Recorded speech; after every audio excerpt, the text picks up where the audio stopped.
What's up, Michigan State fans? This is Jacob Katznick here, back for another episode of the Michigan State Spartans Insider Podcast. This is our podcast for Monday, Groundhog Day, February 2nd, 2026.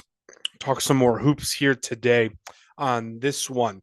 Again, Michigan State basketball coming off of an 83-71 loss to Michigan. Another big week ahead for the Spartans. Just kind of want to go over some of the adjustments, maybe some of the non-adjustments this team should make moving forward. Again, big week ahead. You got two games on the docket. First one's a game at Minnesota, a team that is on a lengthy losing streak, if I'm not mistaken. They just lost to Penn State, worst team in the Big Ten. But they have been teams that they're a team that has given some quality opponents some issues in the past, so not a game you can necessarily just overlook if you're Michigan State, especially given that it's another trap game scenario because they're hosting Illinois at the Breslin Center on Saturday. Going to be Saturday as well on that one because Illinois just beat Nebraska on the road.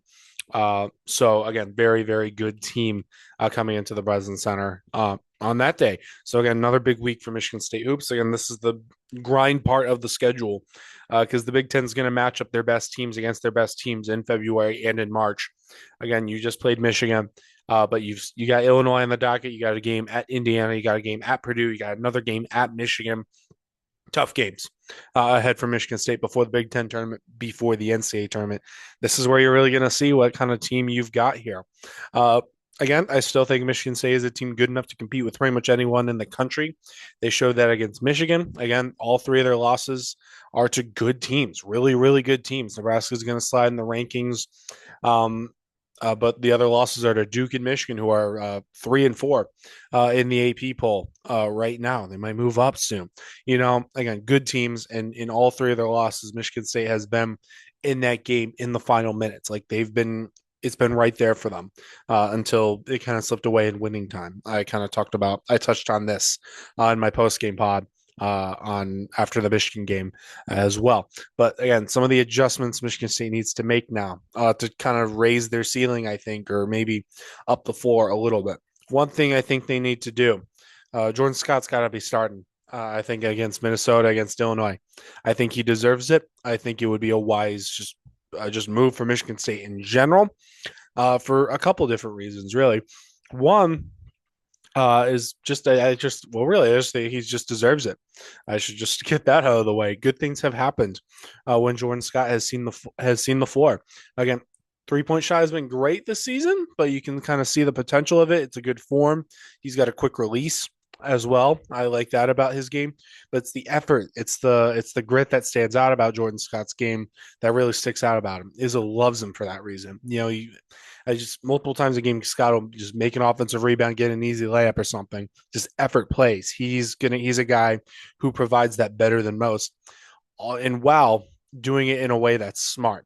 You don't see him take a frustration foul or sometimes when you're hustling too much, the game is too fast for you and you make a mental mistake.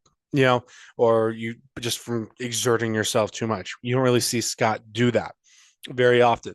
So I just think he's playing well enough to earn a starting spot on this team at the two guard position. Secondly, is the two guards aren't playing very well lately.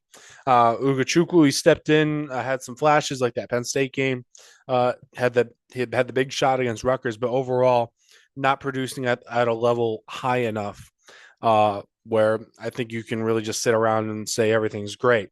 And Izzo kind of hinted towards a change here after the Michigan game, just like you don't want to fiddle with the lineups too much when you're winning. They had a winning streak going. Like their only loss, they hadn't lost before Michigan when Ugachukwu was in the starting lineup. He missed that game against Nebraska where they lost. He had an illness that day. Besides that, their previous loss had been to Duke, and I think that was a game. I think Curtain started that game. It wasn't him. It wasn't Ugachukwu. It was either Curtain or Trey Fort. Again, Curtain and Trey Fort aren't playing particularly great either. In that Michigan game, none of those three guys, Fort, Ugachukwu, and Tang, 0 points. Zero.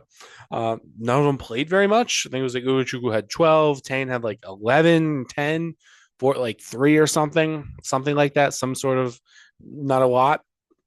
Scott played 26, so he's already kind of getting those starters minutes, and he's playing well long enough across that extended time to show that you can trust him out there for so long. Um, I mean, another reason just going with Ugochukwu just it moves him back into his normal role as a backup point guard. That was the role he was supposed to be with this team. That's what he came here to be the guy who comes in when Jeremy Fears is off the court. I think that's beneficial for Michigan State because I do think Ugochukwu was a decent ball handler.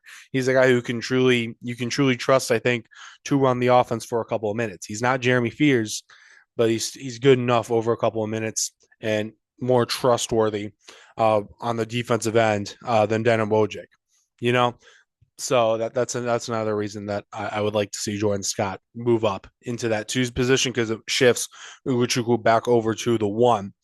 And you can continue to use Curtain and Trey Fort at the two spot as well moving forward.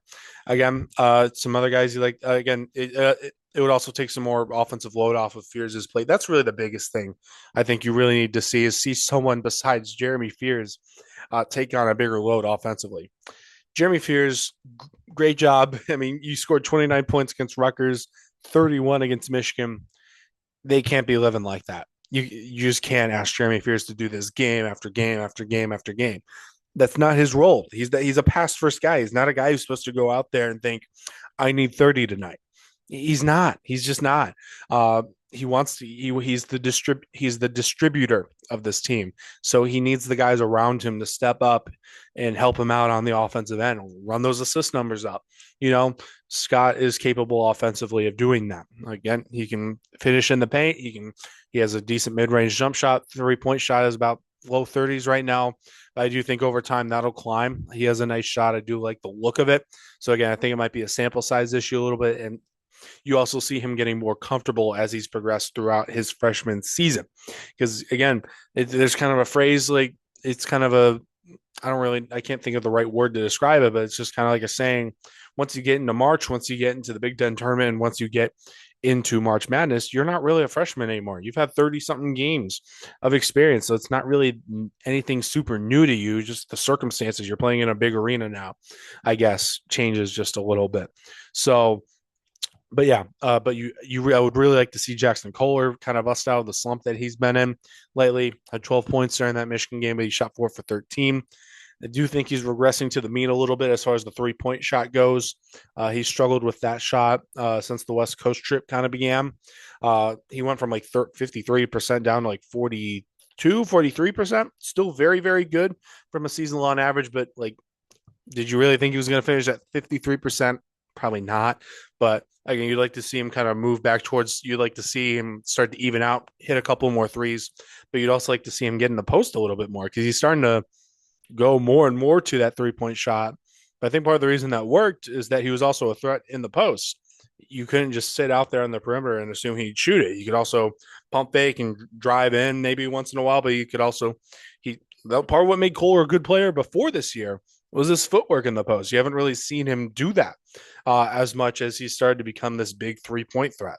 So I'd like to see that happen a little bit more. Again, Cooper, only 2 rebounds in that Michigan game. That just can't happen. That goes without saying, basically. Cohen Carr, too. Again, Cohen Carr is still offensively is a work in progress. That's pretty obvious. Free throw shooting has been an issue this year. 3-point shooting, just not there yet. Again, still working on it. But still, I mean, I'm fine with the way Cohen Carr is playing as a whole. But just really overall, Scott needs to move into the 2 really full time, I think, as a starter. And someone, just really anyone besides Jeremy Fears, needs to take on a bigger load scoring the basketball. Because, again, Fears has scored 29, 31 the last 2 games. And I don't think we can say Michigan State played very well in those 2 games. It's not really maybe a direct causation or correlation between those 2 things, but you can't be asking Jeremy Fears to have those nights day in and day out. So again, whether it's Jordan Scott, whether it's Cohen Carl, whether it's Jackson Kohler, whether it's Carson Cooper, whether it's Tom Izzo's mother, someone needs to step up on the offensive end besides Jeremy Fears. Again, big week ahead for Michigan State. Minnesota And then Illinois is probably going to be ranked around probably the seventh. I think they were ninth entering this week. They're going to get bumped because they beat Nebraska on the road. Highly impressive win for the Fighting Illini, avenging one of their losses to Nebraska, which is a buzzer beater in Champaign. So yeah, but again, big week of hoops ahead. Hockey's got a big week. Number one versus number two, Michigan State. That is a giant series. Saturday's gonna be a big day for sports here in East Lansing. You got Duel in the D. That's not that night, and then also in East Lansing, Michigan State, Illinois, that's the event that I will be at personally. So yeah, that sums up my thoughts. Really, on where things stand for Michigan State basketball over the coming week. But yeah, there'll be plenty of written coverage as well, plenty of articles coming out over the coming days. You can get that at SpartanNation.com or at Michigan State Spartans on SI. Though, thank you though for listening to our podcast here, whether you're on Apple Podcasts, Spotify, any other streaming platform. Thank you very, very, very much. Once again, though, I'm Jacob Katznika. I'll see you guys around.